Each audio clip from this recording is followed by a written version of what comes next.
What's the state of the war? Well, it's not looking good for Ukraine. Uh, the big problem is that this summer offensive, counteroffensive scam, we knew that it's not going to go well.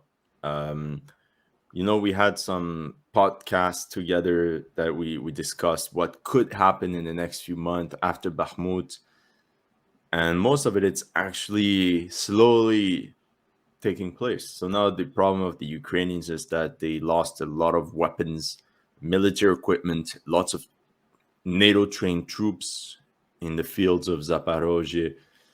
And now they don't really know what to do. I think that's the big problem of the Ukrainian command right now. They don't have a plan B because their only solution is to get back the borders of 1991. And this means at this moment, constantly going on the offensive.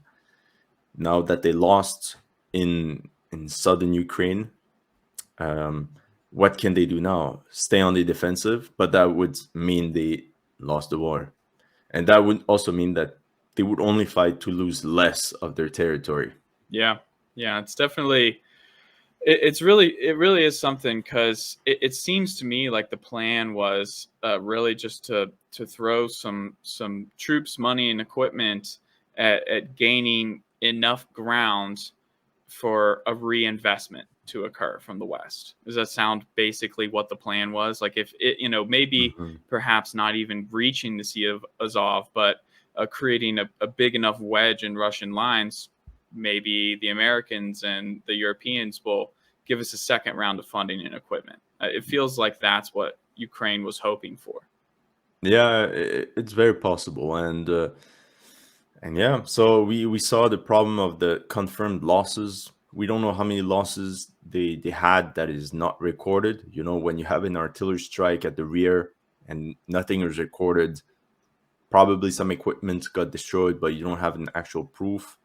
You have a lot of hangars that garage that were destroyed that could have had some Leopard 2s or Bradleys inside.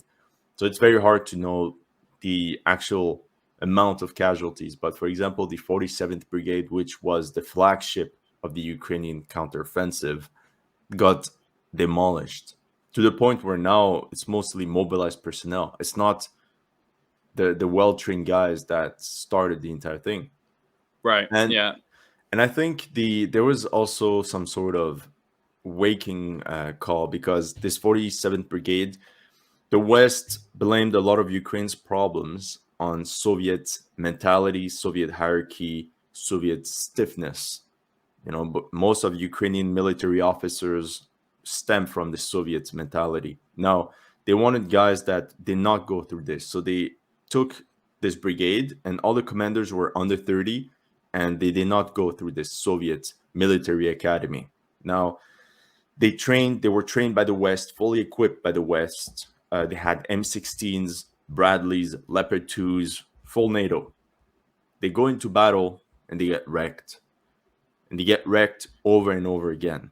The Bradleys, the piles of Bradleys that were lost, massive, heavy casualties they suffered, and to the point where now the brigade is only a shadow of its former self. Goes to show that maybe NATO equipment is not the solution. NATO ideology in combat is perhaps also not the answer.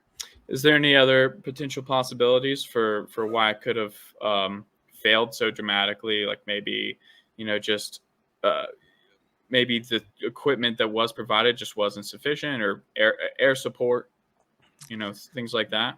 There are many reasons. It's it's always easy to explain the defeat because there's so many reasons that could explain it. I think it's a pile of events. First of all, that they announced Mm-hmm. where they would attack like a month before. I think, long story short, I think they attacked too late. I think the Ukrainian counteroffensive in Zaporozhye for to reach Crimea should have been done in winter, right after their success in Kharkiv.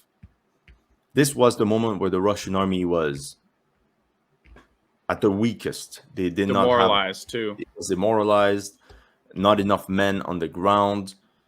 They had lost so many battles back to back, and they didn't have the mobilized personnel yet. And there were no defenses in Zaporozhye or nothing substantial. So had the Ukrainians attacked at this moment with whatever they had available, I think they would have won. However, something happened that diverted their attention. It's the Battle of Bakhmut. And they actually fell in the trap. Bakhmut was a Mm-hmm. trap, and the Ukrainians sent all their troops there instead of sending them towards Crimea. So that was the first big mistake. And I mean, after that, when the enemy is building strong defenses, 5 layers of defenses, minefields, whatever you name it, it just makes it much more difficult. And especially after the Russians mobilized hundreds of thousands of men, and you lost the surprise effect. I mean, then it's tactical stuff, but from a macro perspective, that's the reason. Hey guys, it's the editor guy here, and before you go, consider joining the Telegram channel and gain news from Ukraine, Israel, and world events around the world. First, all you have to do is scroll down to the description below, click on the Telegram link, and you'll have access to all news around the world. Thank you, and I hope you enjoy it. See ya.